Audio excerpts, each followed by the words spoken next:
الحمدللہ وحدہ والصلاة والسلام علی من لا نبی بعدہ اما بعد فاعوذ باللہ من الشیطان الرجیم بسم اللہ الرحمن الرحیم۔ آج ہم بڑا ہی امپورٹنٹ ٹاپک ڈسکس کرنے والے ہیں کہ انسان سوسائڈ کیوں کرتا ہے اور اس کا سلیوشن کیا ہے۔ اگر آپ گوگل کریں تو آپ کو پتہ چلے کہ according to WHO more than 7 lakh people commit suicide every year.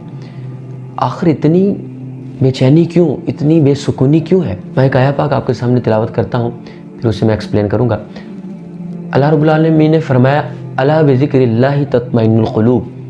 اللہ حروف تنبیہ میں سے ہے، اس کا مطلب ہے کہ خبردار غور سے سنو کہ بذکر اللہ تطمئن القلوب، دلوں کا جو سکون ہے وہ اللہ کے ذکر میں ہے۔ اگر آپ غور کریں کہ انسان کو دو چیزوں سے بنایا گیا ہے، ایک باڈی اور دوسرا سول۔ اب جو جسم ہے اس کو بنایا گیا مٹی سے، اور اس کی جو ضروریات ہیں وہ بھی اللہ تعالیٰ نے مٹی سے پیدا فرمائی۔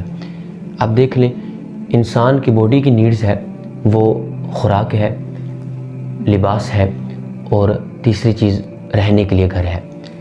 انسان اپنی خوراک کے لیے پتہ نہیں کتنے جتن کرتا ہے اور اپنی بھوک کو مٹاتا ہے، اور اپنے لباس کے لیے بھی انسان سردی میں اور گرمی میں اپنے جسم کو ڈھانپنے کے لیے انسان طرح طرح کے لباس یوز کرتا ہے، اور رات کو سکون کے لیے کسی چھت کی ضرورت ہوتی ہے بندے کو، تو وہ انسان بڑے بڑے محلات بنا لیتا ہے، بڑے بڑی بلڈنگز بنا لیتا ہے، کوٹھیاں بنا لیتا ہے اپنے رہنے کے لیے۔ لیکن آپ نے غور کیا ہوگا کہ کسی شخص کے پاس یہ تمام چیزیں موجود ہوں اور اسے پھر بھی سکون نہ ملے، اسے پھر بھی چین نہ ملے، اس کی وجہ کیا ہے؟ بڑی عجیب بات ہے کہ ایک شخص ہے، اس کے پاس بے انتہا دولت ہے، اسے پہننے کے لیے مختلف ڈریسز ہیں، کھانے کے لیے مختلف ڈشز ہیں، لیکن اسے سکون میسر نہیں۔ رات کو وہ سونے کے لیے نیند کی گولیاں استعمال کرتا ہے، اور ایک طرف وہ شخص ہے کہ جو سارا دن مزدوری کرتا ہے اور رات کو نماز ادا کر کے پرسکون ہو کے وہ آرام کرتا ہے، سو جاتا ہے۔ اس کی وجہ کیا ہے؟ اس کی زندگی میں اتنی بے چینی کیوں کہ جس کے لیے بے انتہا دولت ہے، اور اس کی زندگی میں جس کے لیے 2 وقت کی روٹی میسر نہیں، اس کی لائف اتنی پرسکون کیوں ہے؟ اس کی ایک ہی وجہ ہے، الا بذکر اللہ تطمئن القلوب، بے شک دلوں کا سکون اللہ کے ذکر میں ہے۔ انسان کا جسم مٹی سے آیا اور اس کی نیڈز بھی مٹی سے پوری کی گئی، کہ خوراک بندہ جو کھاتا ہے وہ بھی مٹی سے پیدا کی جاتی ہیں، اور جو بندہ کپڑے لباس پہنتا ہے وہ بھی مٹی سے نکالے گئے، اور بلڈنگز گھر جو بنائے اس کے سکون کے لیے، باڈی کی نیڈز کے لیے، وہ بھی اللہ تعالیٰ نے مٹی سے پیدا فرمائے۔ اور جو روح ہے وہ کہاں سے آئی؟ اللہ رب العالمین کی طرف سے آئی، اور اس کی نیڈز بھی خالق کائنات نے اپنے ذکر میں رکھ دیا کہ اگر تم سکون چاہتے ہو، راحت چاہتے ہو، تو وہ اللہ کے ذکر میں ہے۔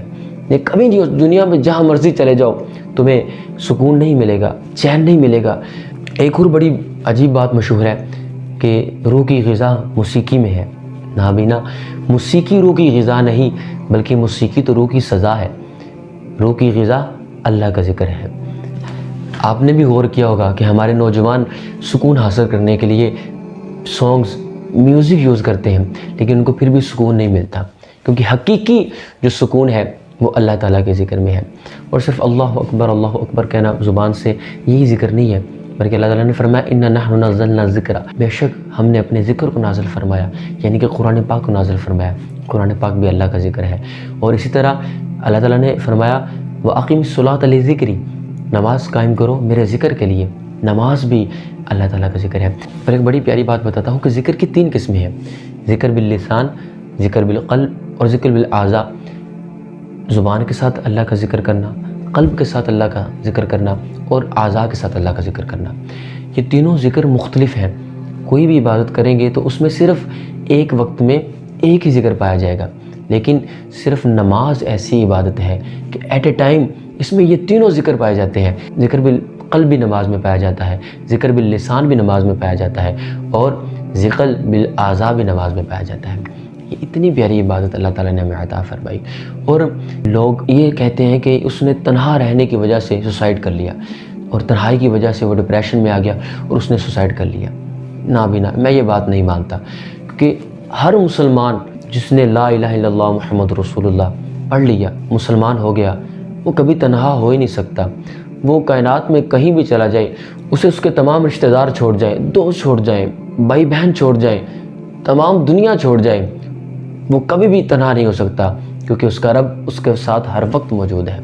اور جب تک اس کا رب اس کے ساتھ موجود ہے، کائنات کی پوری طاقتیں بھی آ جائیں تو اس کا کچھ نہیں بگاڑ سکتی، کیونکہ اس کا رب اس کے ساتھ ہے. تو لہٰذا اللہ کے ذکر کی طرف آئیے. اور اگر آپ حقیقی سکون چاہتے ہیں اور پرماننٹ سکون چاہتے ہیں، دل کی تسکین صرف اللہ کے ذکر میں ہے. اللہ کا ہی ذکر ہے جو بندے کو نکھار دیتا ہے. اور ایک حدیث پاک بھی پیش کرتا جو حضور علیہ السلام نے فرمایا کہ جب انسان کوئی گناہ کرتا ہے تو اس کے دل پہ ایک دھبا لگ جاتا ہے سیاہ رنگ کا، اور جب وہ ایک اور گناہ کرتا ہے تو ایک اور دھبا لگ جاتا ہے. آہستہ آہستہ اس کا سارا دل سیاہ ہو جاتا ہے.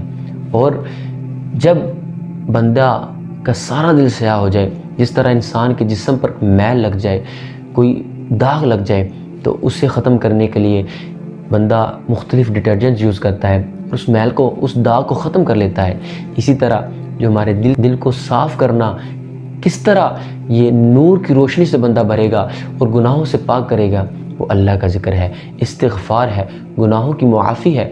اگر آپ کریں گے تو اللہ تعالیٰ آپ کے دل کو صاف کر دے گا، اور گناہوں کے جو تمام ہم نے گناہ کیے ہیں ان تمام دبوں کو ختم کر دے گا، اور نور اعلیٰ نور کر دے گا، دل کو پاک صاف کر دے گا. تو لہٰذا اگر آپ چاہتے ہیں کہ آپ کے دل کو تسکین ملے، سکون ملے، تو آئیے اللہ کے ذکر کی طرف آئیے، نماز کی طرف آئیے، حضور علیہ السلام کی سنت کی طرف آئیے، سنہ کو فالو کریں اور سوسائٹی کو چھوڑ دیں. بہت لوگ باتیں کریں گے بھی یہ تو کس طرح مولوی بن گیا ہے، بھی دین کی باتیں کرتا ہے. ان کو چھوڑ دیں. آپ نے لوگوں کو راضی نہیں کرنا، آپ نے اللہ کو راضی کرنا ہے. دین میں آپ نے اللہ کو راضی کرنا ہے، اور جب آپ نے اللہ اور اس کے نبی کو راضی کر لیا تو تمام مخلوق آپ سے خود ہی راضی ہو جائے گی. میری دعا ہے کہ اللہ تعالی ہمیں اس پر عمل کرنے کی توفیق عطا فرمائے، اور اس بات کو، اس عمل کو دوسروں تک پہنچانے کی توفیق عطا فرمائے. السلام علیکم ورحمۃ اللہ. جزاک اللہ خیر.